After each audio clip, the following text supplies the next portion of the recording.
Olá você, ligado aqui na Consoles e Jogos Brasil, Engiléu que vos fala. E hoje, finalmente, o debate filosófico número 4. E já de cara eu quero apresentar meus convidados para vocês aqui na ordem que está aparecendo aqui no Skype. Olá, Rolandinho, seja bem-vindo, dá um oi aí pro pessoal. E aí, Léo, e aí, pessoal? Aqui o JR, que também aqui está com a gente, JR GameX. Opa, beleza, pessoal? Um rapaz aqui que tá começando agora, novo, que eu resolvi chamar aqui pra vocês conhecerem, que é o Zangado. Fala, Zangado, beleza? E aí, Léo, beleza? E aí, todo mundo, beleza? Estamos aqui com Colono, colonizador. Fala, Colono, tranquilo? Alô, alô, senhoras e senhores. Detalhe, nós somos o 4, né? Porque de 4 é mais gostoso. E agora o Rola já foi. E por último, mas não menos importante, André Calado. Fala, Calado, tranquilo? Fala, velho, beleza? Tudo tranquilo? E aí, pessoal, tudo bom?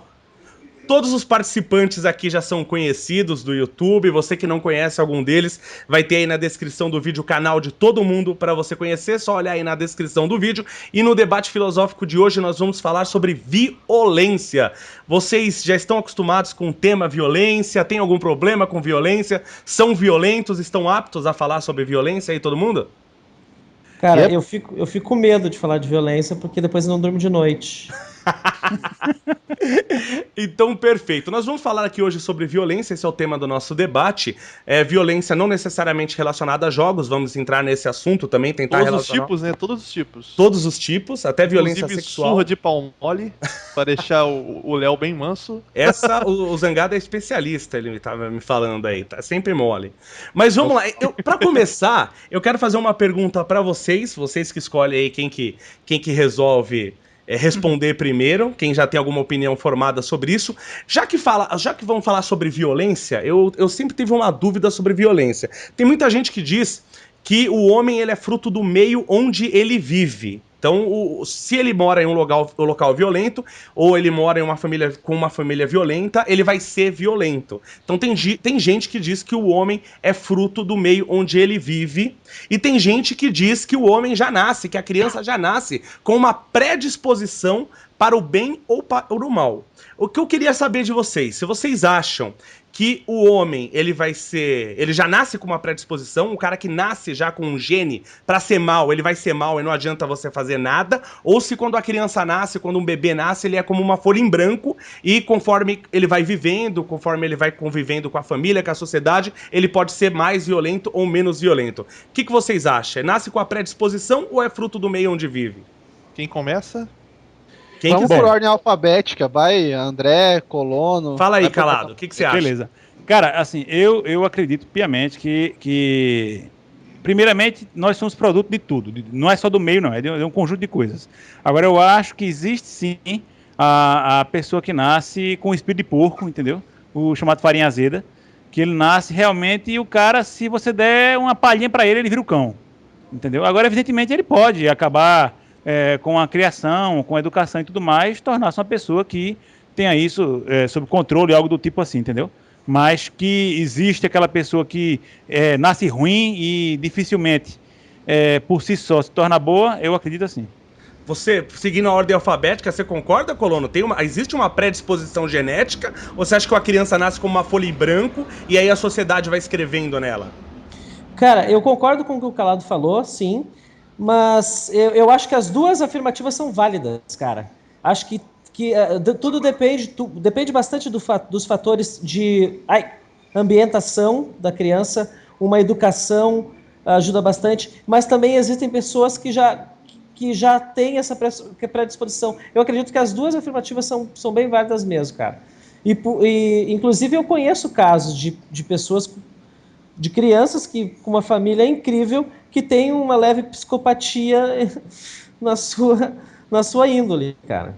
Então, deixa eu melhorar então essa pergunta, ou evoluir um pouquinho pros demais aí que vão responder na ordem alfabética.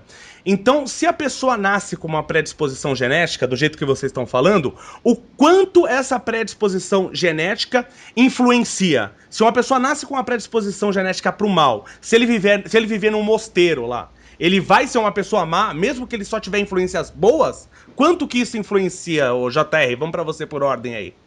Bem, eu posso dar um exemplo da minha própria família, né? O meu pai, ele sempre gostou muito de beber. ele era um cara, quando eu era criança, era bem agressivo, tipo, sabe? Correu, derrubou alguma coisa. Toma porrada. Tipo assim, não obedeceu. Toma cintada e coisas do tipo. Ele sempre foi um cara bem agressivo nesse sentido. E meu irmão, ele puxou muito meu pai. Ele é, tipo assim, a cópia dele. Os gostos, o jeito. Então eu acredito que seja algo como 70% genético e 30% de influências. O que significa o quê? Que o cara já nasce mais. Por exemplo, se a predisposição genética dele for de ser um cara folgado, ou de ser um cara trabalhador, de ser um cara que não se importa em bater nos outros na rua, ou um cara totalmente calmo. Isso tem a ver com a genética, mas tem a ver também, se o cara for folgado, da família botar ele, tentar impedir que ele seja isso. Mas você deu aí 70% para predisposição genética. Quer dizer que se o cara nasce com um gene para ser mal, o cara tem grande chance de ser mal, independente. Sim, a probabilidade por exemplo, se um pai é um cara, sei lá, um assassino. A mãe é uma pessoa super calma, doce, enfim. Há uma enorme chance de o filho ou nascer muito mal, ou muito calmo, enfim. Isso aí é difícil de você saber. Mas, vou dar um exemplo. O pai morre. Aí só a mãe cuida e ela cuida muito bem e tal, pra ser calma. Aí já a culpa vai ser mais do cara que nasceu com a predisposição genética, mas mesmo assim ele quis se deixar por aquele sentimento. Tipo assim, eu quero fazer isso errado. Eu sei que é errado, mas eu vou fazer porque eu gosto e tal. Entendeu? Pô, tem horas que você fica irritado, nem por isso você vai bater nos outros na rua. Por quê? Porque você sabe que isso é errado. Você tem essa limitação do caráter, da educação que você teve, enfim. Mas se uma prostituta tem um filho, então o cara tem grande chance de ser um filho da puta mesmo, não tem jeito. Não, depende. Por exemplo, tem mulheres, eu vou dar um exemplo, tem mulheres que vão pra ser prostitutas porque elas querem, elas gostam daquilo. Tem as outras que vão, por exemplo, porque, sei lá, por algum motivo que aconteceu na vida dela, ela não teve dinheiro e ela deu a doideira e falou: vou ser garoto de programa porque eu preciso botar comida na mesa pra cuidar do meu filho, sei lá. Então tem casos e casos. Por exemplo, se a mãe for porque gosta, a probabilidade da filha dela, por exemplo, ser porque ela vai gostar, ela vai dizer: não, você tem que fazer isso, é bom e tal. É grande. Agora, se é uma garota de programa porque tá com necessidade, a probabilidade é mínima, porque ela vai falar: não quero isso pro meu filho, pra minha filha, eu vou trabalhar, vou me esforçar mesmo sendo uma coisa ruim para que eles possam estudar e ser uma coisa melhor quando crescerem, por exemplo. Era uma brincadeira, mas eu até gostei da tua ideia. Agora a gente vai ter uma opinião abalizada aqui, porque o Rolandinho, ele é um semibiólogo, né? Tava na faculdade de biologia. Rolandinho, você então entende de predisposição genética, né? Eu entendo razoavelmente bem, assim, nada muito técnico, mas os pormenores ali... E isso existe mesmo ou esse pessoal tá falando besteira? Não, é o seguinte, a genética dos últimos anos pra cá, ela entrou numa fase muito legal que a gente vem descobrindo cada vez mais a epigenética, que é uma área nova da genética. Nunca tinha ouvido falar. Também tô ouvindo a primeira vez. É muito bacana. E olha que eu leio. A epigenética, o que é? Só fazendo um paralelo rapidinho só. Tipo, as células do seu olho têm o mesmo DNA que as células do seu dedo do pé. Só que o seu olho é muito diferente do seu dedo do pé, né? Por quê? Porque o DNA, ele é lido, né? Ele é transcrito de maneira diferente em células diferentes. E isso vai mais além, é isso que a gente tem descoberto e é isso que a gente dá o nome de epigenética. Que existem partes do DNA da pessoa que podem ou não ser ativados dependendo de experiências sensoriais. Desde do bebê dentro da barriga, por exemplo. Então, eu vou dar um exemplo rapidinho. Durante a Segunda Guerra teve um país que eu não lembro qual que ficou sem comida por um tempo. E aí as mães que passaram muita fome durante a gravidez, todas elas tiveram filhos que foram obesos. Por quê? Porque a mãe passou pro filho aquilo de que você vai nascer num mundo onde não tem comida. Então, o corpo ativar... Se você tiver comida, você tem que comer. Exato. Então, o corpo ele vai armazenar toda a gordura possível, ele vai racionar energia. Então, essa epigenética. A respeito da violência, tem um avanço muito grande nessa área de violência, inclusive foi um exemplo que foi dado em aula, que realmente a violência ela tem um componente genético muito forte presente, mas que ele só é ativado se ele for influenciado por um fator externo. Então, você tem o componente da violência no seu DNA, lógico que não é um componente só, são vários componentes, é uma coisa complexa, e ele é ativado de maneiras diferentes, dependendo do jeito que você vive os seus primeiros anos de vida, principalmente, entendeu? Então agora tudo tá explicado, viu, Rolandinho? Ah, porque é? você. É lógico, porque você já sabe. Falar com quem sabe é outra coisa, né? Porque você agora me deu uma explicação. Você sabe que meu pai faleceu, mas meu pai era italiano. E meu pai, ele viveu durante a Segunda Guerra. Por isso que eu sou assim, não é culpa minha, entendeu? Sim, Meu com pai certeza. viveu. Mas é verdade. No O caso, meu pai, ele teria sido a viveu sua durante. mãe. Meu Nós pai... acabamos de descobrir aqui, No caso, ao teria- vivo. A culpa não é minha, porque meu pai. Isso é verdade. Meu pai nasceu em 1934. As guerras foi a segunda. Na Itália, a guerra foi de 39 a 45, não é isso?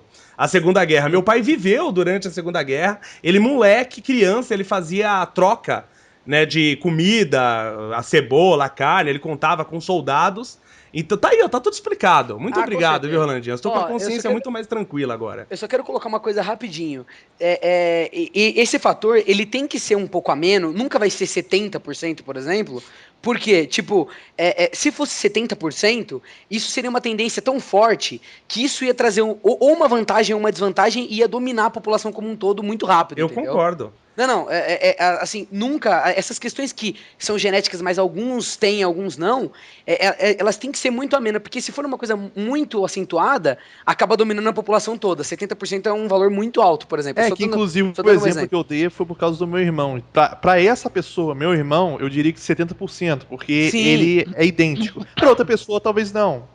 Então, mas pode ser que ele tenha genética e o convívio com seu pai nos primeiros anos de vida, Sim, ou alguma experiência muito gritante. Às vezes uma experiência já é suficiente. Libera essa área dele. Eu digo que é 70% no caso do meu irmão, porque o pai foi o mesmo, nós fomos cuidados do mesmo jeito, mas ele puxou meu pai, então os gostos dele são idênticos, ele gosta de beber desde cedo, ele gosta, eu nunca botei a boca num copo de cerveja ou nada de droga do tipo. Ele gosta de cerveja, ele gosta mais de farra, ele gosta de coisa mais de fazenda, essas coisas. Eu nunca gostei, eu gostei mais de tecnologia, já mexi em televisão desde criança, videogame e tudo mais. Então, ele já nasceu, tipo, meio que uma cópia do meu pai. Mas isso aí que você falou que fomos criados iguais, isso não existe não, tá? É igual eu e meu irmão, nós somos completamente diferentes, eu e meu irmão. E minha mãe disse, não, vocês foram criados do mesmo jeito. E não fomos, eu sei que não fomos. Não, sim, isso é uma falácia, mas só dando um exemplo vago, assim, de que nós somos criados pela mesma família, na mesma casa, tivemos, digamos, as mesmas oportunidades, mas cada um seguiu o seu lado de acordo com seus gostos já pré-definidos mesmo antes da pessoa saber, né? O Zangada que tá reclamando, que tá falando que vocês falaram muito, que não vai sobrar nada pra ele falar agora. Fala aí, Zangada, a gente quer ouvir a sua opinião também. Falar o quê agora? Não sobrou mais nada pra falar. Como é que é a violência aí na Bolívia? Quem mandou Explica seu pra nome gente. ser com Z? Você pode me Como que é a violência aí na Bolívia? Não, aqui em Cuiabá Cuiabá é a terceira capital mais violenta do Brasil, sendo que ela tem só 400 mil habitantes. É mesmo? É a capital mais é a terceira capital mais violenta do Brasil? É. Então, Mas tá qual o bom. tipo de violência é esse, né, cara? Tem praticamente um assassinato por dia. Nossa, Tipo de violência? Mas, Violência assim, baixa renda ou brutalidade mesmo? A polícia registra assassinatos, execuções diárias, mas a maioria delas é acerto de conta, né? É drogadinho. Inclusive, só cortando você, uma vez no Rio de Janeiro, na cidade de João da Barra, que é pequena, mas que tem um distrito chamado Gruçaí, que é uma praia, na verdade, e ela é muito abandonada, tem muito tráfico de drogas. E eu estava com meu pai num bar, eu não bebo, mas ele bebe, então eu acompanhei ele, e estava lá. De repente, na rua ao lado, pou, aí todo mundo correu para dentro do bar. O cara, pelo que parece, o acerto de contas, não sei se ele era o traficante ou o traficante que foi acertar com ele, enfim. Levou os tiros, ficou lá e todo mundo correu pra ver, né? E primeira vez que eu vi uma pessoa baleada, o cara, assim, a cena horrível, o cara no chão, o carro passando quase de lado, assim, quase passando nele, tipo, ele tava como se fosse um lixo jogado no chão, entendeu? Totalmente abandonado. E o cara morreu. Quer dizer, mesmo uma cidade pequena como a minha, já por causa das drogas, sofrendo esse tipo de violência, né? E aí, tem gente que quer liberar ainda. Mas aí eu já acho o contrário, porque o Rolandinho acho que estudou sobre isso, eu não sei. Nos Estados Unidos, o Al Capone, vocês sabem a história de Al Capone? Sim.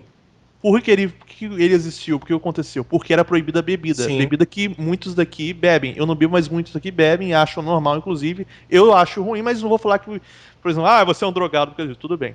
E por causa da proibição da bebida que teve, há muitas décadas atrás nos Estados Unidos, o Al Capone se criou, ele seria comparado a um grande traficante, um Fernandinho Beiramar do Brasil.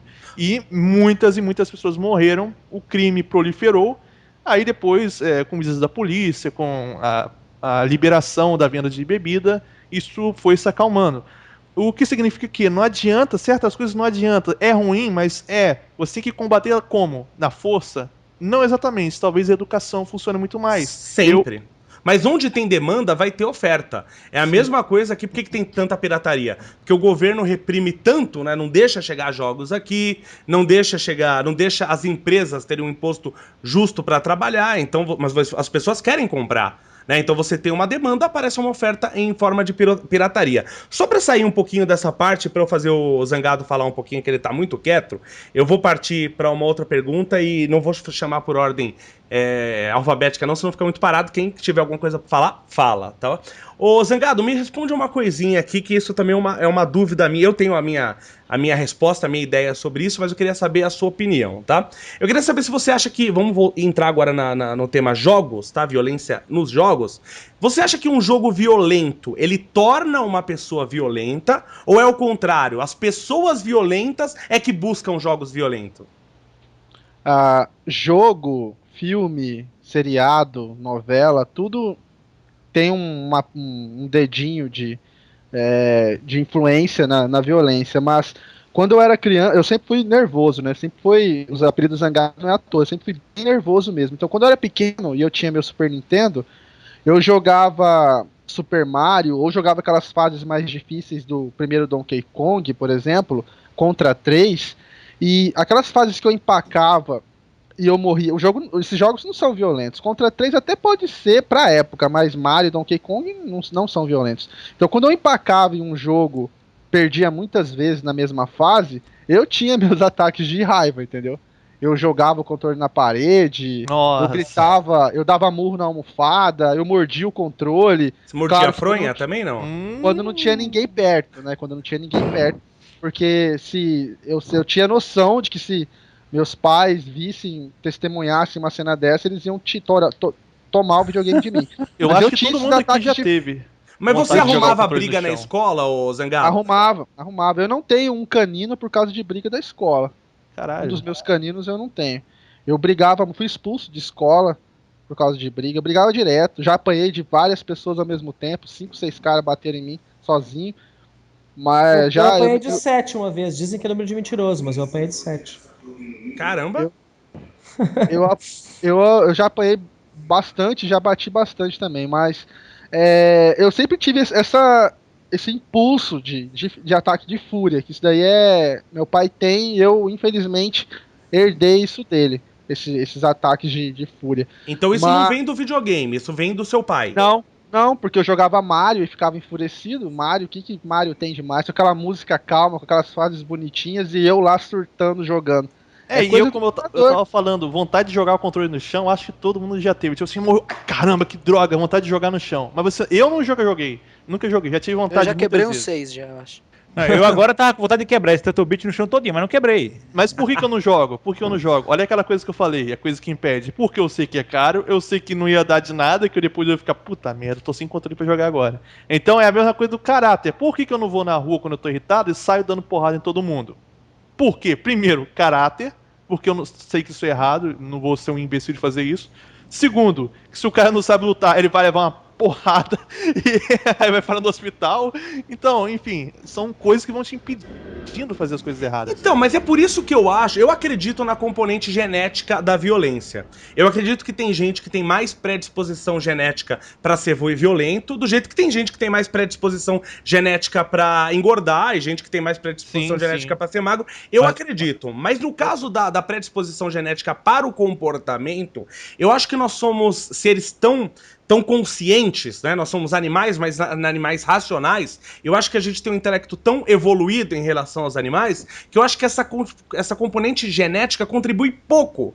Eu acho que o animal, sim, os animais, sim, eles têm mais isso. Eu acho que a contribuição genética, ela influencia mais os animais, porque o cérebro é menos evoluído. Mas eu não sei, o Rolandinho talvez saiba explicar isso melhor, mas eu acho que nós temos intelectos tão evoluídos que a predisposição genética influencia menos, porque a nossa consciência é muito grande. Ou eu tô falando besteira? Mas eu acho que a gente tem uma diferença. Eu acho assim, até para tentar ver depois se o Ronaldinho complementa melhor o que eu vou dizer agora. Eu acho que a gente tem duas coisas que a gente tá falando aí agora, que é a predisposição à agressividade, isso é uma coisa, e a outra coisa é você ser um cara mau, entendeu? Por exemplo, sim. Eu me considero uma pessoa agressiva, entendeu? Mas é como o João falou muito bem, pelo caráter, pela educação que temos, mesmo eu sendo agressivo, não sei se sou tanto quanto o zangado não, mas assim, realmente eu sou um pouco explosivo, tá? Eu me descontrolo facilmente, assim, isso é um defeito que, putz, pra controlar é foda, mas o que acontece? Eu não saio, porra, tipo, batendo no povo, xingando o povo, nem fazendo uma maldade. Por exemplo, aquela menina que matou os pais. Aquela Suzana, não sei que lá o quê. Aquela menina, pô, ela tinha uma vida tranquila, cara. Quer dizer, eu não sei nem se ela é violenta, mas ela é má. Entendeu? Então é isso que eu acho assim. Eu acho que são duas coisas aí que eu acho que entra, que é a questão da predisposição à violência, tá? Da agressividade da pessoa, se a pessoa é agressiva ou não, e a questão da pessoa ser uma pessoa má. Que até quando você perguntou, no começo do bate-papo que eu falei, foi isso. Eu acho que tem gente que nasce com espírito de porco, que nasce mal mesmo. Aquele cara que toca fogo no gato e fica rindo quando ele tá morrendo, entendeu? É verdade. Um exemplo de pessoas, a pessoa que é brava, como você falou, né, agressiva. Eu vou dar um exemplo. Um lutador de MMA. O cara pode ser agressivo, mas ele usa a agressividade dele no momento certo, da maneira certa, no emprego, só ali. E um outro cara que pode ser agressivo, mas mal, que pode se juntar com 10 moleques e na rua ver uma pessoa andando, sai e surrar a pessoa até a morte só pelo prazer de matar, de espancar. Então, enfim. mas ó, isso entra muito no que o Léo falou, né? Tipo, a agressividade, ela é controlada muito pelo nosso intelecto. Então, existem pessoas que receberam educações diferentes e algumas controlam melhor esse fator ou não, né? Mas você acha então, Ronaldinho, que a predisposição genética vai influenciar tanto menos quanto mais racional, mais inteligente for o ser? Não, sempre influencia menos, né? Sempre influencia menos. Olha só, eu nem estudei biologia, essa é teoria minha, hein? Não, mas é que assim, se você. Como o nosso cérebro, lógico, as decisões passam todas por um. Em alguns casos, não, né? Porque existem alguns tipos de reações que a gente tem que a gente nem pensa, né? Você já deve ter tido um momento de muita raiva que você sabe que às vezes você fica fora de si, né? Comigo acontece o seguinte, às vezes eu tenho esses momentos de raiva extrema em que eu explodo. Uma vez eu bati num amigo meu, dei uma cabeçada no nariz dele. Só que no segundo seguinte, a cabeça já volta pro lugar e tu já e tudo isso porque seu amigo não usou vaselina. Que amigo mal. Basicamente. Mas eu acho que tem que colocar uma coisa muito importante também dentro da discussão toda, que são doenças. Uma coisa é você analisar um padrão geral da população, e outra coisa, por exemplo, quando você fala da Richthofen lá, que era uma menina que foi criada bem, eu não sei da criação dela, né, da família dela, mas que foi lá e matou os pais a paulada, a gente sempre tem que considerar que podem existir doenças mentais que uma disfunção mental da pessoa mesmo, entendeu? Sim, eu fico imaginando, será que não aconteceu algo tipo assim? Os namorados dela, obviamente, o namorado, aliás, porque o outro era irmão, obviamente eram caras, tipo assim, bandidões, coisas assim, gente que um pai e uma mãe não quer ter como marido, namorado de sua filha. Aí vamos imaginar que já tem esse estopim, esse gatilho. Aí mais outro, vai que os pais são mais agressivos, sei lá, bateram nela, tipo assim, não vamos deixar, e bateram nela, fica no seu quarto. Aí vai juntando uma coisa, vai juntando outra. Ela já tem esse problema mental também de já ser. Tipo assim, uma pessoa normal, por mais que tenha uma família que seja contra o que ela quer, que bate o caramba, ela vai pensar, vou fugir, vou fazer qualquer coisa do tipo, mas matar os seus próprios pais nunca. Então ela já teve mais um problema. Aí foi juntando um com o outro e deu no que deu, né? Mas, A ó, merda que ela eu fez. não sei, é que a gente tá pensando em famílias normais, né? Sim, Você vê até sim. o JR, teve alguns problemas com o pai dele e tudo, mas não me parece que saia tanto da normalidade. Agora, nisso, talvez o Zangado concorde comigo, porque eu acho que ele passa por isso também, porque eu e o Zangado, a gente tem bastante esse estilo de querer passar o que a gente acha que é correto, a gente gosta de influenciar as pessoas de uma maneira que a gente acha que é correta, né? Não, talvez eu nem seja correto as coisas que eu falo, que o Zangado fala, mas a gente acredita que é o certo, acredita que é o correto, e a gente fala e a gente tenta influenciar as pessoas. E eu leio, assim, muita coisa, assim, que me dá uma tristeza no coração que vocês não têm noção, sabe? Várias mensagens, vários e-mails que eu já recebi de garoto falando assim, putz, eu gostaria que você fosse meu pai, e eu pego e falo, cara, não, às vezes seu pai não, sei lá, não te dá o videogame que você quer, ou não faz o que você quer, sei lá, não te dá o jogo que você quer, não é porque ele não quer, né? É porque ele não tem condição, não sei, a gente sempre acha que é isso. E o cara fala, não, meu pai já falou que preferia que eu não tivesse nascido, que se pudesse me matava, e que não sei... Eu escuto cada história de Nossa. criança, pai. Acontece comigo algumas vezes também. Eu acho que o Zangado já me falou também, que você já passou por isso, né, Zangado? Eu passo por isso todo dia, praticamente. Então a gente Praticamente todo dia. Então, isso, a gente, lógico, isso não justifica, né? Não justifica a pessoa que foi lá e matou o pai. Mas a gente tem que pensar que tem pais, do jeito que tem o cara que é mau caráter, que é filha da mãe, que o cara, como o Calado falou, uma pessoa ruim, uma pessoa má, essa pessoa também, ela tem filho também. Essa pessoa também engravida uma mulher se transar com ela. E vai ter um filho. Como que vai ser o filho dessa pessoa? Você tem algum caso, assim, mais marcante que você lembra aí, ô Zangado, que você quer comentar? Sobre violência? Não, sobre isso de garoto que falou com você, sobre o pai. Ó, se eu abrir aqui no YouTube, eu acho várias, porque os meninos mandam texto muito grande pra eu ler, com problema pessoal, e aí alguns são elogios, outros são alguns problemas pessoais que dá tristeza, e aí eu acabo respondendo um texto muito grande. Tipo, eu lembro que teve um que mandou esse dia atrás, deixa eu ver se eu acho aqui rapidinho, não demora não, que ele, deixa eu ver aqui, que ele falando que a vida dele não é. Deixa eu ver aqui, ó. Falando que não sabia nem por onde começar a mensagem. Você quer ir procurando aí? Eu faço. Eu já achei, já achei então vai lá. já. Que ele disse que teve. Que nunca tinha. Não arrumava namorada, os amigos dele sempre arrumando namorada. E quando ele arrumou uma namorada, a namorada, tipo, terminou com ele amava ela, tipo. E aí começou a contar que o pai dele não dá atenção pra ele, é trabalho, casa, trabalho. Ele tenta conversar com o pai dele, não tem assunto com o pai dele. A mãe dele tem problema com bebida, ele escreveu Nossa. aqui. E a avó dele uma vez disse que ele nunca ia ser nada na vida porque ele era burro, tirava nota baixa na escola. Nossa. Tipo, esse aqui mandou. Deixa eu olhar aqui a mensagem. E eu já recebi coisa pior, viu? Eu já recebi coisa ele mandou bem pior. Dia 8. Ele mandou esse aqui mandou dia 8 desse mês. É que esse aí é recente, no caso, né? Não, eu tenho várias aqui, assim, tipo, eu mando uns textos muito grandes, assim, de Não, resposta. assim, ó, Aí- eu tiro como exemplo, mais ou menos, eu não tenho pretensão de ensinar nada, de passar nada, sabe? Meu objetivo com o canal é só divertir mesmo. Mas de vez em quando eu posto um ou outro vídeo com meu filho. E eu recebo esse tipo de comentário direto, sabe? Ah, Colono, por que tu não é meu pai? Sabe? Realmente a gurizadinha é meio carente, assim, nesse sentido. Então, mas é aquilo que eu falei, né? A pessoa que é bandido, que é assassino, que é um safado, que é um sem vergonha, esse cara, ele tem filho também. Então existem realidades de certas crianças que a gente nem imagina. A gente se preocupa muito com crianças que não têm pais, mas a gente tem que perceber que às vezes tem crianças em situações muito piores por terem pais. E a gente sim. não consegue imaginar.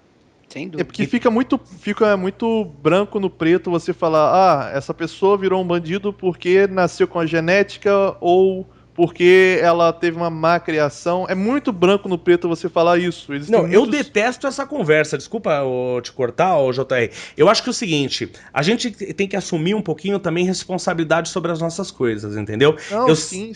Eu sempre falo da importância do estudo, eu sempre falo sobre isso, a importância do estudo. Eu estudei a minha vida toda em colégio estadual. Eu, até os 6 anos de idade, eu morei de frente para uma favela. Meu pai veio da Itália para cá sem nada, meu pai casou a primeira vez, aí ele separou, aí ele saiu desse casamento sem nada, aí conheceu minha mãe, então eu morei até os 6 para 7 anos de idade, de frente para uma favela, estudei a vida toda em colégio estadual, e chegou um certo ponto da minha vida que eu percebi, até qualquer dia eu conto essa história, que eu percebi a importância do estudo, que eu podia me diferenciar pelo estudo. Então eu acabava não ligando muito para as outras pessoas. Meu pai, ele também não podia me dar muita atenção. Minha mãe dava toda a atenção, meu pai não, porque meu pai tinha que trabalhar, não é porque ele Meu não pai queria. era separado, então, por exemplo, comigo...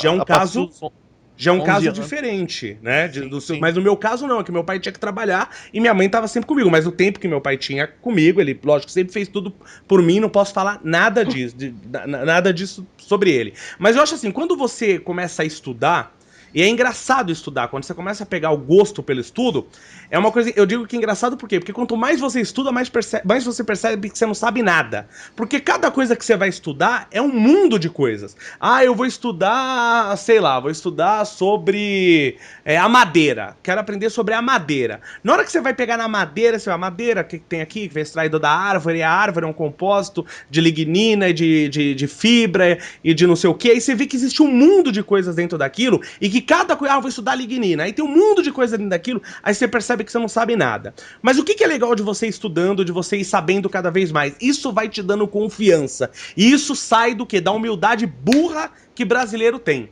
Tá? O brasileiro, ele tem a humildade da pobreza, tem que ser pobrinho, não pode ter confiança em si mesmo. Eu detesto essa historinha da humildade burra. Quando o cara ele começa a estudar, começa a aprender, começa a pegar confiança nele mesmo, ele começa a aprender e ver, pô, agora eu entendo as coisas, eu começo a conversar, eu posso conversar melhor com as pessoas, como eu tô estudando mais, eu tenho mais facilidade de compreender o que os outros estão falando e cada vez ele vai ganhando mais confiança. Isso é uma bola de neve. Na hora que chega uma avó e chega pra ele e fala, você nunca vai ser nada porque você é burro, isso não afeta ele. Entendeu? Isso não afeta. Você entendeu? Teve um cara, foi engraçado, que o cara escreveu uma coisa assim pra mim, um hater, né? Ele escreveu isso, isso sempre tem. Qualquer coisa que eu postar lá, o cara vai, você é uma merda. Aí os caras vão inventando adjetivo, né, pra você. Ele vai inventando xingamento, cada dia tem um novo. Aí um dia ele escreveu, você é um engenheiro de merda. Aí eu escrevi assim pra ele, eu falei assim, amigo, bacana você querer me insultar, tá? Eu acho legal saber. Não, bacana porque eu vivo na mente dessa pessoa. Eu tenho espaço na mente dessa pessoa só pra mim, porque ela me odeia. Entendeu? Então eu sou uma pessoa importante pra ela. Entendeu? Então eu acho bacana, né, ele querer me xingar. A gente tira esse ódio, os nossos haters são os primeiros aí a ver nossos vídeos. São os que mais acessam nossos vídeos. Eu adoro os haters, porque eles assistem assim, todos os meus vídeos. Em 5 minutos, quando eu posto um vídeo, em 5 minutos eu já tenho lá os meus 10, 15 dislike, cara. Mas ele assistiu o vídeo. Claro, eles foram lá pra ver o vídeo. E, lógico, ele não vê, não que ele não veja o vídeo todo, mas ele já contou um acesso. Isso já tá ajudando a gente. Então fico feliz com os haters, né? E eu escrevi pra ele assim, desse jeito, né? Falei assim, amigo, acho bacana aí você tá querendo me xingar, me ofender, mas eu vou te ajudar com isso, né? Quando você tentar me ofender, tenta me ofender com algo assim que eu não tenha confiança em mim. Você falar que eu sou engenheiro de merda não me afeta, porque eu me conheço como engenheiro. E eu escrevi desse jeito. E eu sei que eu sou foda como engenheiro. Então não adianta, fala que eu sou gordo, por exemplo, pronto.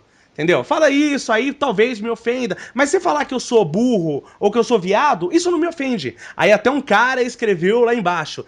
Você não tem... Lógico que é o mesmo cara ou outro hater, né? Você não tem humildade mesmo, não sei o quê, entendeu? Então quer dizer, eu não posso ter confiança em mim.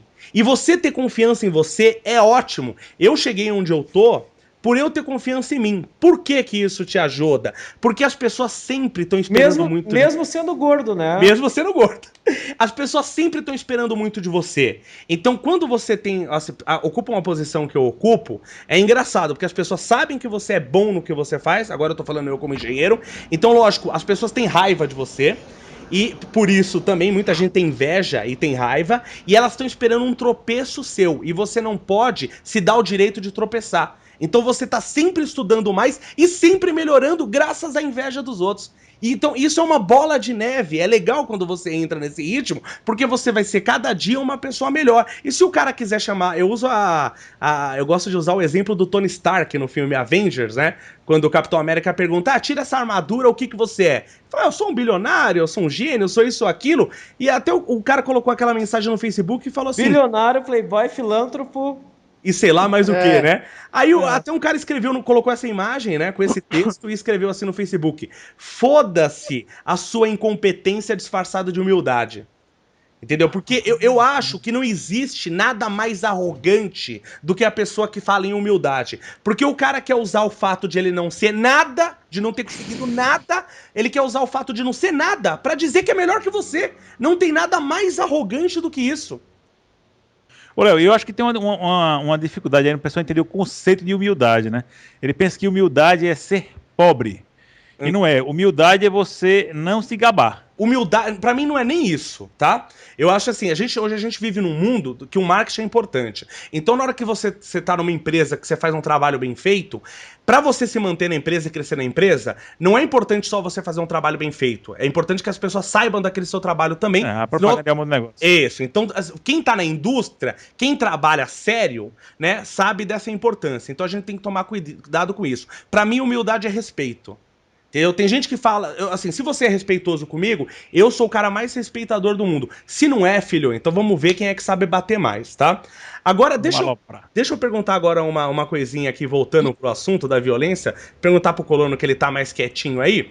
Ô, Colono, você que joga muitos jogos violentos, você faz vídeo de Call of Duty, etc., eu tenho essa opinião, não sei o que você acha. O pessoal fala que os jogos violentos deixam as pessoas violentas. Eu acho, pelo menos no meu caso, um jogo violento, pra mim, ele me tira o estresse. Então eu jogar um jogo violento, ele evita que eu seja violento na rua. Eu discordo porque COD Black Ops 2 deixa a pessoa até que não é violenta com raiva. Não, mas não é o jogo que deixa violento, é o lag. O lag te deixa violento, o lag dá raiva. Mas vamos lá, Colono. Como que é com você, Colono? Você não, cara, você concorda com isso? Discorda? Eu tive uma experiência o primeiro jogo violento que eu vi na minha vida foi o Mortal Kombat do Mega Drive. Eu confesso que eu me choquei com aquilo, com aquele monte de sangue, com aqueles fatalities, aquelas coisas bizarras. Mas nem por isso, quando eu joguei, eu saí querendo fazer os golpes com meus amiguinhos na rua. Eu achei maneiro e a jogar ali, brincar ali, curtir aquela experiência no jogo. Mas como você sai, depois que você joga, você acha que você tá mais... com mais disposição à violência ou menos? Você sai mais calmo ou mais irritado depois que você joga um jogo violento? Cara, hoje em dia eu acho que já mudou isso aí. Para nós, principalmente nós gamers hardcore, é uma coisa tão normal, uma coisa tão comum, que isso praticamente não nos afeta. Mas eu acredito que a molecadinha nova que começa a jogar, em primeiro lugar, eles já têm uma cabeça diferente da nossa que a gente tinha quando a gente era piá, que jogava Mario e o Zangado ficava puto com Mario. Porque naquela época era diferente, né, cara? A gente tinha uma outra noção de violência. E a gente não jogava muitas vezes em casa, né, online, porque não tinha online. A gente jogava em locadora. Onde era só com os amiguinhos. Não, amiguinho não, onde tinha o pior tipo de gente locadora. Tipo, se você tem 10, tem 13 anos e tem uns malucos lá de 20 anos que... você não jogou em bar. Você não pegou essa de jogar em bar. Porra, quanto cascudo que eu não levei, quanta porrada que eu não levei e tenho que levar na brincadeira, né? Porque você é menor, em locadora, quantas vezes? Claro que não foi só coisa ruim, tinha coisa... Eu acho que o JR sofreu bullying em locadora. Eu também acho, né? Não, bullying... Eu tô achando que foi um pouco mais do que bullying, viu? E não foi... ele não levou só tapa, nem... E não foi só eu, não. Tá muito magoado com as locadoras aí, velho. Todos os moleques que eram colegas meus que iam lá levavam o Jason no tabefe, uma zoação, né? Porque o cara é maior, o cara zoa mesmo, o cara dá tabefe, dá um tapa, uma coisa, joga direito essa merda aí, tipo assim, entendeu? Pô, quem joga em locadora sabe como é. Tinha até briga em locadora de ficha. Tipo assim, você vai jogar e você bota a ficha. Aí ficam uns moleques no lado assim, deixa eu jogar também. Sabe? Sempre rola. Porque é um lugar, tipo assim, é uma zona, é uma zoninha. A primeira zona que você tem contato na sua vida, é a locadora. Apesar assim, a ideia desse quadro, obviamente, é a gente ver pontos de vista diferentes, não é? A ideia é a gente propor, né, cada vez mais perguntas, chegar a cada vez mais perguntas e não dar respostas definitivas. Mas deixa eu ver se eu consigo uma resposta. Deixa eu perguntar pro Calado, que ele tá jogando aí também Black Ops 2. Calado, quando você termina de jogar, você terminou de jogar, você foi lá, jogou um jogo violento, matou todo mundo. Você terminou de jogar, você sente que você tá mais nervoso ou mais calmo quando você termina de jogar? Geralmente mais calmo. Veja só, eu acho que a questão de estar calmo ou nervoso tá também um pouco associada aí. Não, o jogo por si, é como você falou, Léo, o jogo por si ele me acalma. Por quê? Porque tudo bem, é um jogo violento, mas eu tô me divertindo, eu tô extravasando, eu tô, sei lá, xingando sem nenhuma maldade. O cara chega, esse filho da puta, não sei o quê. Sem maldade nenhuma. Você tá, desabafando como quem assiste uma partida de futebol. Entendeu? Agora, a gente não pode negar que é como o Zangado falou, ele se estressava com o Mario quando empacava numa fase, quando isso, com aquilo. Então, às vezes o que acontece do cara acabar um jogo desse, um jogo violento ou não, mais nervoso, tá atrelado não ao jogo, tá atrelado à dificuldade que você teve no jogo, à injustiça. Ou a camperagem alheia. A camperagem alheia. E não o jogo. Mas o jogo é assim, o jogo eu me divirto, entendeu? Quando eu tô aqui, a gente jogou hoje, eu não ganhei. Léo me matou 500 vezes, me deu uns 500 choques. Eu tava rindo com meu filho aqui. Não, mas agora você tocou num assunto muito importante que eu não tinha pensado por esse lado, né? Porque o Rolandinho, ele tinha mandado uma pergunta pra mim, eu vou até ler aqui o que o Rolandinho me falou.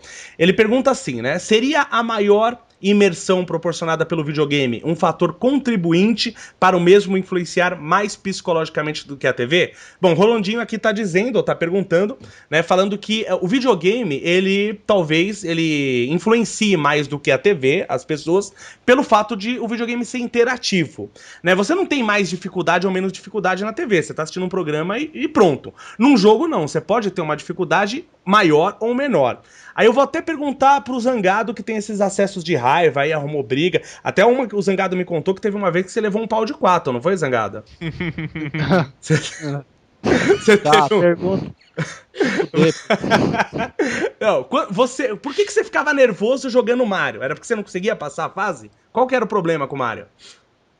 Não, é que quando eu era perfeccionista, entendeu? Tipo, às vezes eu queria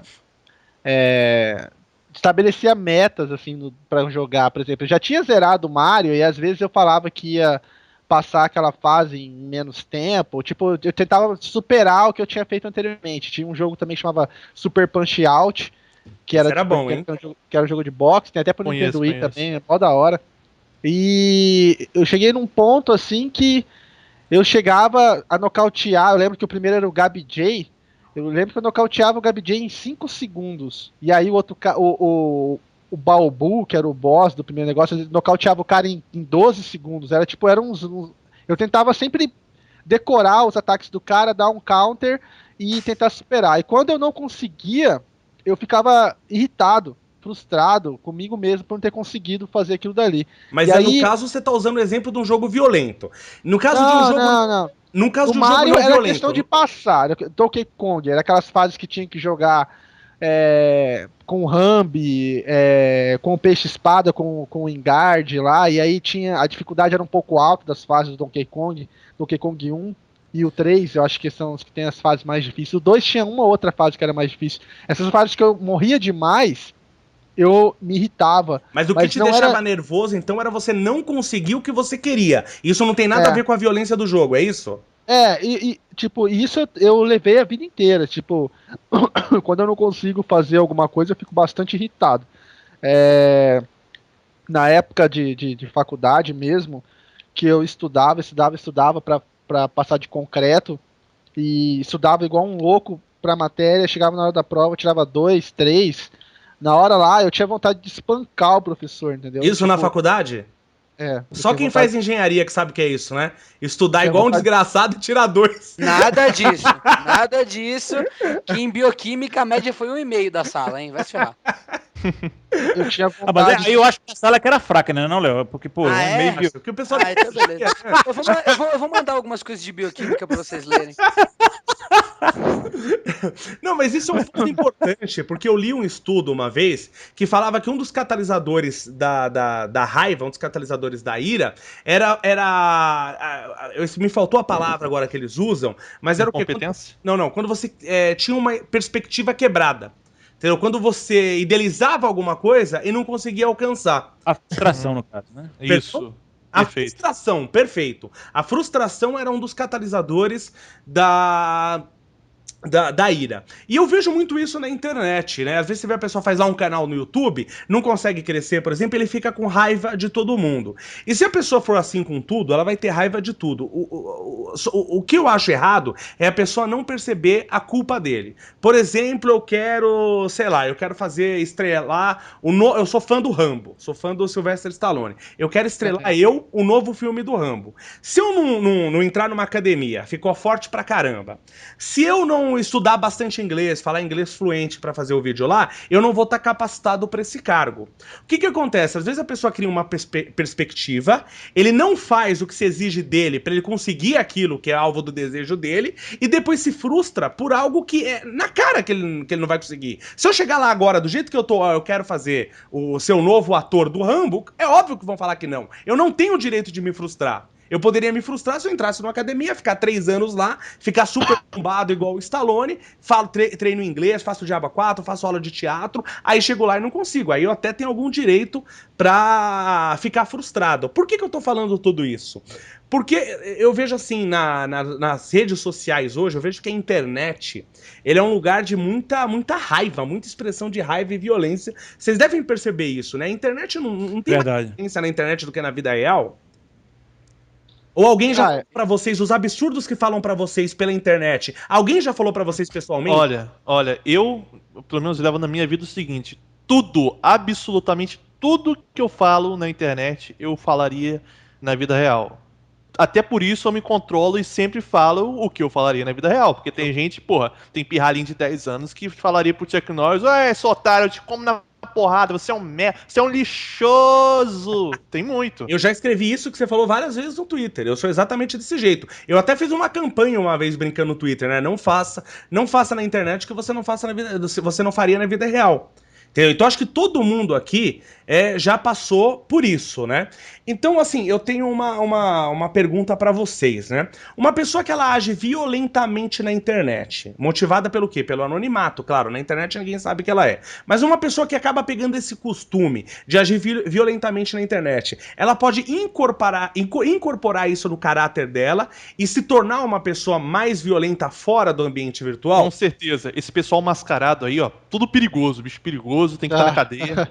Mas sabe por que eu pergunto isso? Porque tem um poema, não sei nem se é um poema, mas ou é um, sei lá, bom, vou chamar de poema, mas que ele diz assim, que eu li uma vez e eu acho muito bacana. Ele diz assim: cuidado com as palavras, porque elas se transformam em ação.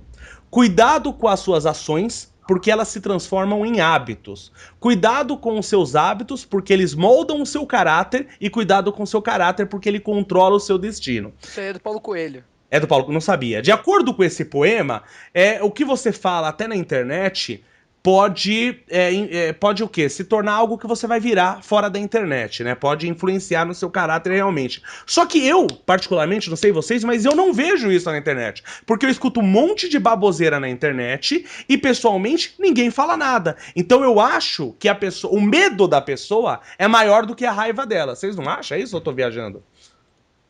Eu penso o seguinte, que as pessoas na internet, assim, às vezes, tem pessoas que não sabem se expressar. Tem gente que, às vezes, a gente lê e interpreta como uma trollada, mas o cara tá escrevendo de um jeito como se ele estivesse conversando com você e como se ele fosse, tipo, seu amigo. Sabe quando você tá conversando com um amigo seu e aí seu amigo fala bosta, você fala: larga de ser burro, você é uma bicha mesmo, você não sabe nada. Tipo, é uma coisa de homem, entendeu? Você xinga o seu amigo de gay, de filha da puta, de bosta, e ele nem abala com isso, porque é uma Mas, por exemplo, se rotina. alguém chegar pra mim no Twitter e falar assim: nunca conheci a pessoa, chegar: e aí, seu filho da puta? Eu vou enfrentar aquilo de outra forma. Tipo, pois é, meu último vídeo, enquanto os outros estão falando, eu tava lendo os comentários aqui do meu último vídeo, que eu postei uns 3 dias atrás, aí tava lá: é um elogio do cara. Eu acabei de ler, velho. Só que, como puxou o Léo falou isso aí, eu acabei dando vontade de falar. O moleque escreveu bem assim: porra, Zangado, tu é um filho da puta mesmo, só faz vídeo foda. Isso foi um elogio. Foi um elogio. Mas, foi um elogio do cara. Tem uma coisa que eu acho assim, cara, que tá. Não só com um amigo. Eu passei numa situação, assim, um colega se chateou comigo, um amigo se chateou comigo, e eu depois expliquei pra ele entender. Veja só. Você, quando fala, olhando na cara do cara uma coisa, você corre o risco dele entender errado.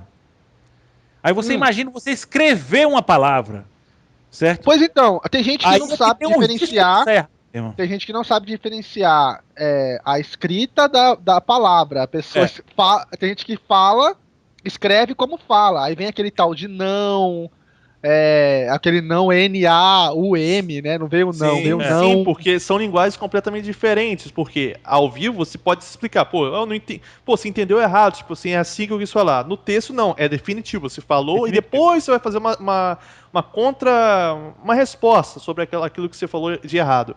No texto, por exemplo, você pode botar uma hashtag, tipo assim, só que não, dando um exemplo simples. Coisa que você não pode falar na vida real. E o que acontece, eu acho assim, aqui por exemplo, é a questão de ética, por exemplo, no Twitter, por exemplo. Uma coisa que as pessoas têm que se lembrar é o seguinte: você, quando escreve no Twitter geral, você não pode estar com a cabeça de que não, mas eu mandei a mensagem para aquele cara. Não mandou, velho. Você mandou para todos os inscritos seus, para todos os inscritos dele e para quem mais tiver na sua mention. Então você não está falando para uma pessoa. Você quer falar em particular, quer tirar uma onda, você deve falar ou por DM, ou falar no Skype, ou ligar pro cara. Aí você está falando só com ele, não tem mais ninguém para interpretar o que você falou, nem o que o outro falou. Entendeu? E às vezes é uma coisa que a gente não percebe. Você falou uma coisa importante, viu? Eu gosto de falar com. Eu não sei se onde o Calado vê essas coisas. Uma vez você estava explicando uma coisa sobre e-mail, como é que você tinha que. A ética de e-mail. Você falou várias coisas que eu realmente não sabia. Sabe? E você falou uma coisa aí muito interessante agora. Às vezes a gente escreve uma coisa. Eu já vi muita gente fazendo isso. Na verdade, quando eu escrevo pra todo mundo mesmo. Já é claro que é pra todo mundo. Mas eu vejo muita gente que gosta de dar indireta. Mas você tem razão, pra quem tá lendo, aquilo não é indireta. Se não tá direcionado a ninguém, se não tem um nome, é pra todo mundo, é pra quem tá lendo. Eu concordo com você. Eu já várias vezes percebi isso. Tipo assim, você entra no Twitter de uma pessoa, ela tá falando, essa tal pessoa faz isso aqui, uma filha da puta, sei lá o quê, e tal. E, pô, às vezes você nem conhece essa pessoa que você tá lendo isso, você já. Parece que você tá lendo que é pra você. Não, será que é pra mim? Todo mundo pensa assim. Mas é importante agora, porque a gente vê também o lado de quem tá do outro lado do Twitter, né?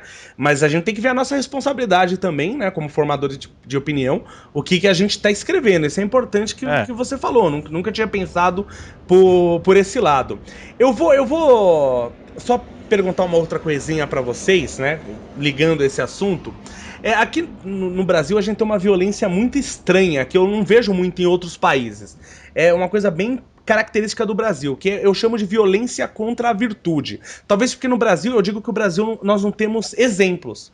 Tá? Não é como nos Estados Unidos, que você tem até grandes políticos que foram exemplos, né? Pessoas que trabalharam a vida por uma causa, sei lá, Martin Luther King, não sei quem lá mais. E no Brasil a gente não tem. Quem é o exemplo que quase ganhou de maior brasileiro? O Lula, que é um dos maiores... O Sarney, um dos maiores bandidos da história do país. Mas tudo bem, não vamos falar nisso. Bom, eu vejo assim, por exemplo, nos Estados Unidos, né, as pessoas se inspiram nas pessoas virtuosas. Quando tem uma pessoa virtuosa, o cara se inspira e fala, putz, esse cara é admirado, esse cara conseguiu, sei lá, talvez ficar rico com isso, ou conseguiu a colocação, a posição que ele queria, eu vou batalhar, vou seguir os passos dele pra ser como ele. As pessoas se inspiram nas pessoas virtuosas. No Brasil, quando uma pessoa é virtuosa, isso que eu acho engraçado. Por exemplo, se você fala que você é um cara honesto, eu me considero um cara honesto, eu não me lembro de na minha vida nunca ter roubado nada de ninguém, ou nunca ter enganado ninguém, sem contar mulher, assim, em certos casos, mas tirando isso, não me lembro, né, de nunca ter feito nada disso. Mas se você fala, por exemplo, que você é um cara honesto, as pessoas parecem que não acreditam, parece que é impossível um brasileiro ser honesto. Quando uma pessoa tem uma virtude, não interessa qual seja, as pessoas no Brasil tentam atacar a pessoa virtuosa. Isso que eu não entendo. Por que nos Estados Unidos as pessoas se inspiram em quem é virtuoso, vamos tentar ser igual a ela, e no Brasil a gente ataca quem é virtuoso, vamos derrubar esse cara a qualquer custo. É porque o brasileiro não acredita que ele pode ter virtude, porque como a gente tem uma educação extremamente baixa no Brasil, as escolas estaduais aqui no Brasil, as escolas públicas estão praticamente falidas. São uma vergonha, são uma vergonha. E a pessoa então que não pode pagar, ela vai ter dificuldade de ter um estudo, de crescer, então a pessoa já se conforma com aquilo, então como ela sabe que ela não pode crescer, ela vai atacar todo mundo que cresce. Por que acontece essa raiva contra a virtude no Brasil? Alguém tem uma ideia? Cara, é tenso. Eu não sei. Vira-lata, né? É síndrome do vira-lata. Explica aí o que é a síndrome do vira-lata. As pessoas, elas tendem a a gostar de alguém quando ela enxerga aquela pessoa como inferior a ela, de alguma maneira. Tipo, ele olha assim e fala, esse cara é horrível de feio, não deve comer ninguém. Esse cara é legal. Aí se esse cara faz um vídeo depois de uma semana, Por isso que você tá o cara tanto aparece, inscrito, né, isso aqui é minha Zangada? namorada. Isso aqui é minha namorada. Aí aparece uma menina do lado, gato. O cara fala, puta, esse horroroso tá com essa mulher. Esse cara é um bosta, meu. Esse cara é um lixo, eu odeio esse cara, velho. É bem isso mesmo. As pessoas têm raiva de você ter as coisas. É por isso que eu tento, assim, fazer os vídeos e tal, falar sobre game, falar sobre filme, seriado, essas coisas, e às vezes passar uns valores, às vezes puxar a orelha, dar um sermãozinho em alguns vídeos, mas eu nunca falo das coisas que eu tenho, do carro que eu tenho, das coisas que eu tenho, entendeu? Porque tem gente que morre de amores. Zangado só fala coisa massa, adoro seus vídeos, Zangado, adoro os vídeos de saga, você é foda. Aí se eu faço um vídeo meu, sei lá, eu tô aqui, vou buscar um amigo meu ali, vamos aqui. Aí eu entro no meu carro e saio filmando dentro do carro, você fala, Zangado mostrando o carro dele, olha que parecido, mano. Olha que filha da puta. Esse viado tem carro, velho. Eu achei que esse desgraçado tava de ônibus. Mas ninguém vê o quanto você lutou pra ter isso. Eu, por exemplo, eu tô com internet GVT aqui, que é uma das melhores do Brasil, mas poucas, né? Na época que eu tinha internet 2G vagabunda, que eu não conseguia baixar nada, né? Só via o resultado, mas não via o progresso pra conquistar aquilo. Eu acho que isso é um pouco inválido também. Assim, lógico que você vê o caminho é mais legal porque você pode admirar a pessoa. Mas eu não entendo o porquê de odiar as pessoas que têm mais. Na verdade, eu até entendo, né? Não, eu mas acho sabe por uma coisa que eu vejo, Rolandinho? Porque assim, eu acho assim, quando a pessoa ela te odeia por você ter alguma coisa, é porque ela se julga incapaz. Eu falo uma frase que eu falo como brincadeira, mas ela tem muita razão, tá? Essa frase ela é muito certa. Se diz assim, que a humildade é o único orgulho do incompetente. O incompetente ele não pode dizer mais nada a não ser que ele é humilde e ele usa a humildade com arrogância. Tá? O incompetente é um dos mais arrogantes que tem com a humildade. E por exemplo, eu tenho um amigo meu, que hoje é um grande amigo meu, esse cara chama Jean Vatavuk. Esse cara, Jean Vatavuk, ele é um engenheiro, ele é só o melhor engenheiro de materiais do Brasil. É só isso que o cara é.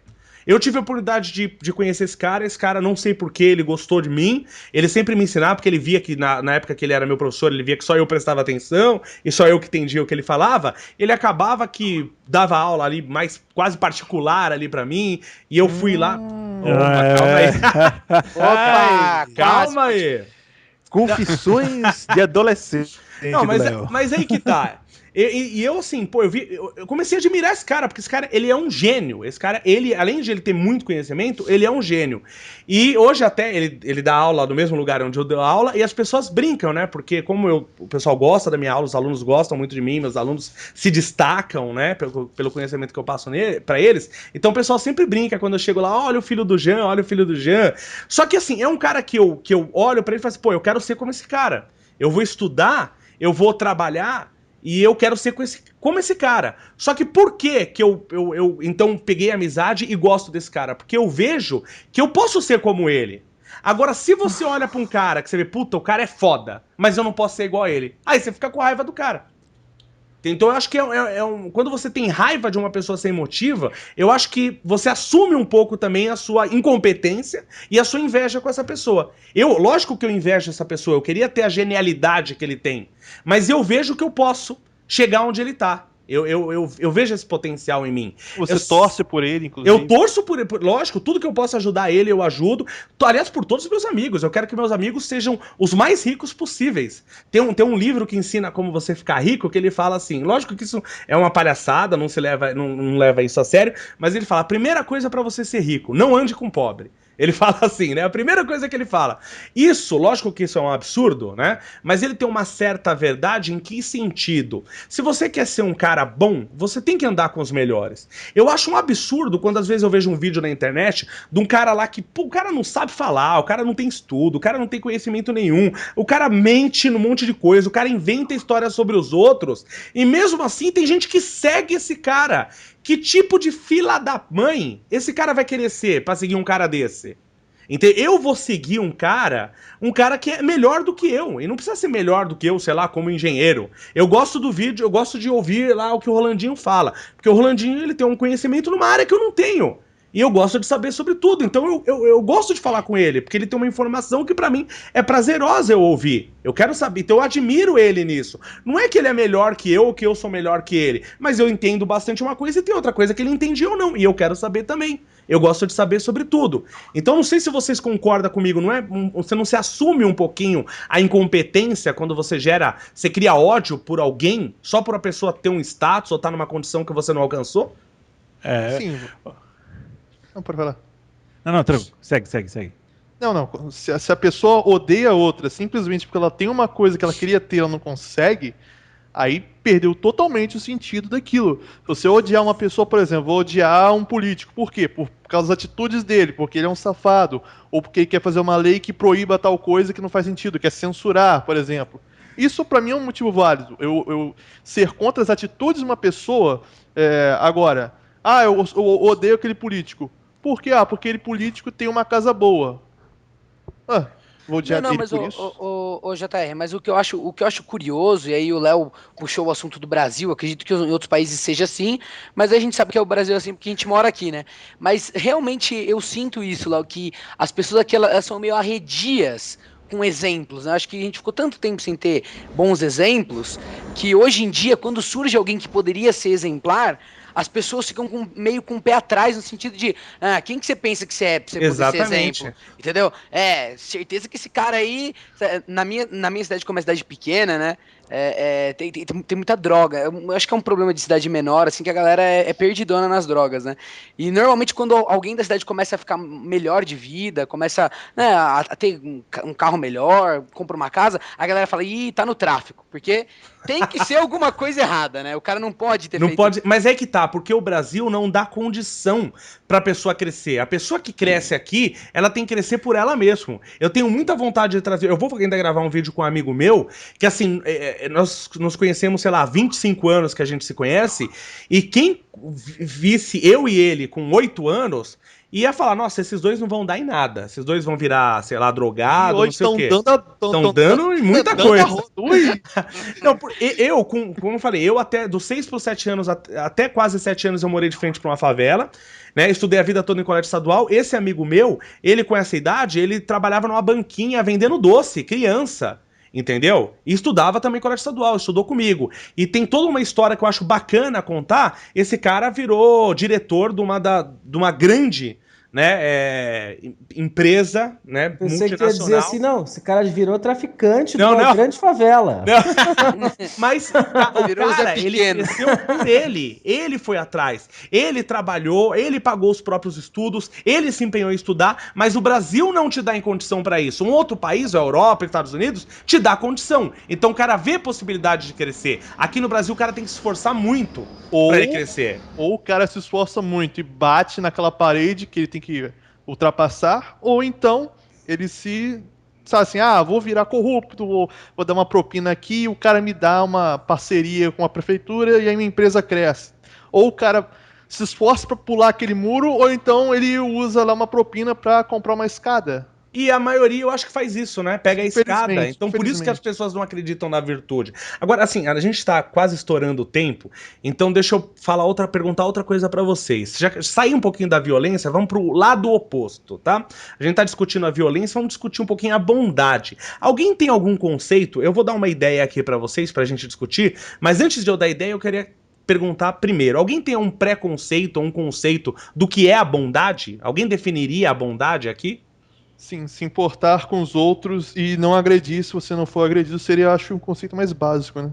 Vocês concordam? Alguém tem outra definição? Eu acho assim, que para mim bondade é você agir em prol de algo, de alguém, sem esperar nada em troca, assim, por benevolência pura. Ou seja, você fazer o bem sem olhar a quem e sem esperar nada em troca. Isso seria bondade, porque tipo, aquele cara que é, como o Tony Stark falou, né?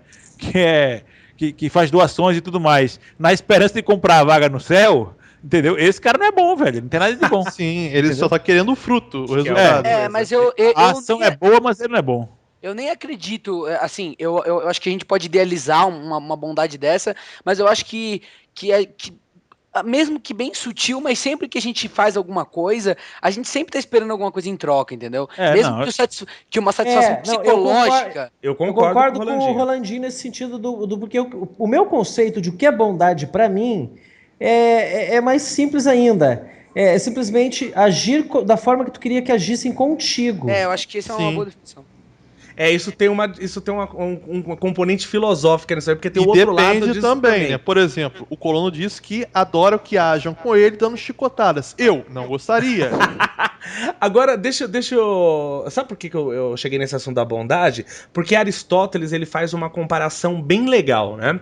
Ele compara, assim, a bondade, o que é um ser humano bom, o que é um homem bom, ele faz uma comparação com um olho. Por exemplo, o que é um olho bom, o que é um olho ruim? Um olho bom é um olho que enxerga bem, e um olho ruim é um olho que não enxerga bem. Então, de acordo com Aristóteles, pelo menos ele propôs isso, não que que ele chegou no final com isso, mas de acordo com Aristóteles, a gente só consegue perceber a bondade, a gente só consegue definir bom e ruim se a gente entender a função das coisas. Do mesmo jeito que o olho tem a função de enxergar, o olho bom é o que enxerga bem e o olho mau é o que enxerga ruim. Então, o ser humano também, o ser humano bom ou ser humano ruim seria o ser humano bom, seria o que cumpre a sua função. Só que aí a gente vai para uma outra pergunta: qual que é a função do homem? Pra gente dizer que esse é um homem bom porque ele cumpre sua função. Qual é o objetivo do homem? Qual é a finalidade do homem? Olha, eu não acredito em finalidade pro ser humano, mas isso é uma coisa bem pessoal minha, né? Eu não acredito que exista propósito, mas enfim, independente disso, eu acho que somos seres sociais, né? E por dependermos muito da sociedade né, as pessoas dependem muito delas mesmas, hoje em dia principalmente, acho que essa comparação do Aristóteles é perfeita. Um ser humano bom e que funciona é aquele que consegue se relacionar da maneira mais, nem diria benéfica, mas mais neutra possível, né? Que pelo menos não atrapalhe o funcionamento de onde ele tá, ou até melhore, entendeu? Esse papo todo me lembrou do Capitão Nascimento, cara. O Capitão Nascimento, ele é ótimo naquilo que ele faz. Então, mas aí eu queria uma função do homem mais abrangente. Aí tudo bem, aí seria um bom policial. O cara, sei lá, é um bom policial. É, um policial filho da puta que come fruto dos bandidos. Mas eu digo, o que seria genericamente um homem bom? Bom, eu tenho, assim, uma ideia mais, pensando em energia, porque, assim, a gente...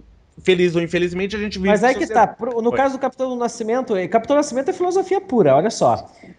No caso dele, ele se tornou um bom policial sendo uma pessoa ruim. Não, mas ele foi ruim com o mal. Aí menos com menos dá mais, entendeu? E aí ele anula, né? Ele foi mal com o mal. Tá certo, tá entendeu? certo. Aí anulou. Aí menos com menos deu mais, entendeu? Agora, eu penso o seguinte, nós vivemos em sociedade, certo? Então nós dependemos de todo... Não dá pra todo mundo fazer tudo que o ser humano precisa. Pra nós sermos eficientes, né? E cada um tem que cumprir uma função, né? O Henry Ford já disse isso muitos anos atrás, né? Com a linha de produção pra fabricação de carros. Então cada um, eu sou bom, sei lá, em marcenaria, então eu vou ser o marceneiro. Sei lá, o Zangado é bom sei lá, no plantio, então ele vai lá plantar. Então cada um tem que cumprir uma função. Eu acho que o homem bom, ele tem que, no mínimo, ele tem que produzir para a sociedade, no mínimo, o que ele consome. Então ele tem que... Isso pensando do ponto de vista energético, tá? Sim. O que você gasta de energia, vou chamar de energia, da sociedade, então você tem que devolver essa energia em forma do seu trabalho e você tem que trabalhar, ou seja, produzir no mínimo o que você consome e de preferência você deixar um pouco para a sociedade. Eu acho que o trabalho de todo homem tem que ter uma função social, eu sempre pensei nisso, eu não sou protestante, mas os protestantes eles agem muito dessa maneira, né? Eu, por exemplo, eu nunca trabalharia para uma indústria de cigarro. Eu não trabalharia para uma indústria de cigarro, porque eu não concordo com o cigarro, eu acho que o cigarro faz mal. Então, o meu trabalho, a minha função, traria um malefício para a sociedade. Eu trabalho como professor, eu sempre quis ser professor. Por quê? Porque eu acredito que a minha função de professor, eu ensinar, eu passar meus conhecimentos, eu acredito que dessa forma eu trago um benefício para a sociedade. Então dessa maneira eu tento produzir mais do que eu consumo. Eu acho que se todo mundo fizesse isso, buscasse produzir no mínimo o que consome, de preferência deixando algo para a sociedade, eu acho que isso seria um homem bom. Não sei se vocês concordam comigo. Sim, sim. Ah, sim. Ótima definição, cara. Excelente. Olha, todo mundo concordou comigo? Inclusive, Eu concordo. Mas mesmo foi bom não mesmo. sendo professor, às vezes um youtuber pode dar um conselho para uma pessoa que está assistindo que pode mudar uma atitude dele, por exemplo, dando um exemplo, você tem que estudar, você pode ser bom, um futuro médico, sei lá. Um exemplo simples, pode ajudar a pessoa.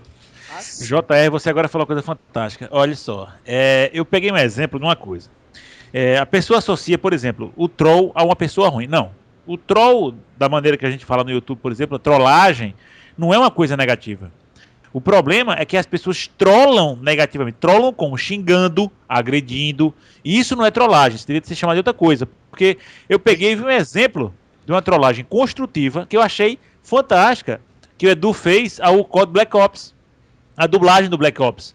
Né? Aquele unboxing que ele fez da versão cesta básica do Black Ops. Eu achei aquilo fantástico. Quer dizer, uma crítica inteligente, construtiva, entendeu? Ele criticou, ele trollou a Activision porque foi uma falha dela, a gente não está reclamando, é fantástico a Activision chegar, por exemplo, e produzir o carro-chefe dela, que acredito eu que seja o carro-chefe Call of Duty, produzir com a dublagem em português do Brasil, isso foi fantástico, eu achei um exemplo de consideração aos games brasileiros de Call of Duty. E uma desconsideração ao PC, porque não lançou a dublagem no PC. Aí é tenso. Entendeu? Mas tipo assim, saiu e eles erraram. Foi também uma inocência deles ao não pesquisarem esse tipo de coisa. Tipo, cesta básica no Brasil tem um significado, cara. Não tem nada a ver com isso, entendeu? Então assim, mas ele não reclamou, não. Ele fez uma trollagem, ele fez uma piada, entendeu? Construtiva, que o pessoal da Activision que viu pode ter entendido finalmente o que é que a gente quis dizer, e de uma maneira que não agrediu os caras, não foi, entendeu? Então assim, qualquer atitude que a gente faz, as ações, as atitudes, elas não têm índole. Não existe ação má, não. Existe a pessoa que faz uma ação com a conotação má. Você pode chamar um cara de viado como amigo, entendeu? Como até um elogio você é um viado da porra. Como o Zangado falou. O cara achou, tu é um filho da puta, tu só faz vídeo foda. Entendeu? Quer dizer, o cara xingou ele, mas foi um xingamento construtivo, assim, positivo, vamos dizer assim. Uma ação que, apesar de ela ser um pouco agressiva e tudo mais, ela foi positiva. Perfeito. Você pode chamar o cara de bonitinho, xingando o cara que é bonitinho mesmo, né? Entendeu? A conotação é o homem, entendeu? Das coisas. Então eu mesmo tento fazer isso, cara. Eu acho que no YouTube eu sou uma pessoa normal, como todos somos. A gente tem dias bons, dias ruins, dias agressivos, dias. Enfim. Então eu, por exemplo, não faço um vídeo se eu tiver mal. Tiver chateado, tiver puto, porque eu vou passar o que para as pessoas, pelo amor de Deus? Eu vou passar que eu tô puto para esse cara mais puto também. Quer dizer, não tem sentido, cara. Eu acho que a gente propagar bons sentimentos e boas emoções, eu acho que é o ideal, que se todo mundo fizesse isso, cara, tinha menos violência do mundo, sabe? Concordo com você. Gente, eu vou pedir pra vocês, se vocês têm mais alguma consideração, uma consideração final, porque a gente estourou já o tempo, porque realmente a conversa foi muito bacana, eu gostei bastante. Primeiro eu já vou deixar um recado aí pro pessoal que teve a paciência, que aguentou ouvir até agora. Se você ouviu até agora, se você tem alguma sugestão, se você quer acrescentar alguma coisa, use à vontade os comentários. Claro, não se esqueça de dar o seu joinha, de adicionar os favoritos para você ajudar na divulgação do vídeo, mas nós dependemos também muito de vocês para próximos debates. Então, temas que você acha interessante, coloca um tema. Não é uma pergunta. Tem gente que vai lá e faz uma pergunta. A gente não vai fazer um debate inteiro com uma pergunta. Que tema, do jeito que nós abordamos a violência, que tema você gostaria que nós debatêssemos em outros debates filosóficos e quais as pessoas que você gostaria que a gente convidasse também? Alguém tem mais alguma consideração final? Zangado ficou quieto, o Rolandinho também ficou quieto. Alguma consideração final, gente? Eu acho que todos nós ficamos muito violentos depois desse papo.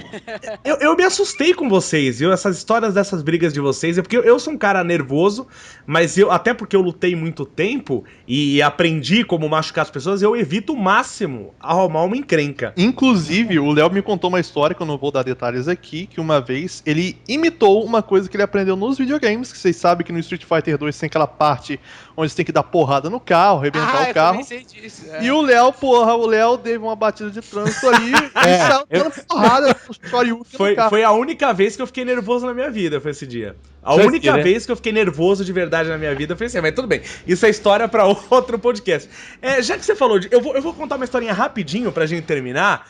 Só tem que ter uma historinha de violência, Não, é uma historinha de trauma físico, tá? Causado por videogames. Eu vou contar essa história rapidinho pra deixar o pessoal pensando e deixar nos seus comentários pra ver se isso acontece mesmo. A gente fala assim, será que a interatividade, ela influencia na pessoa ou não?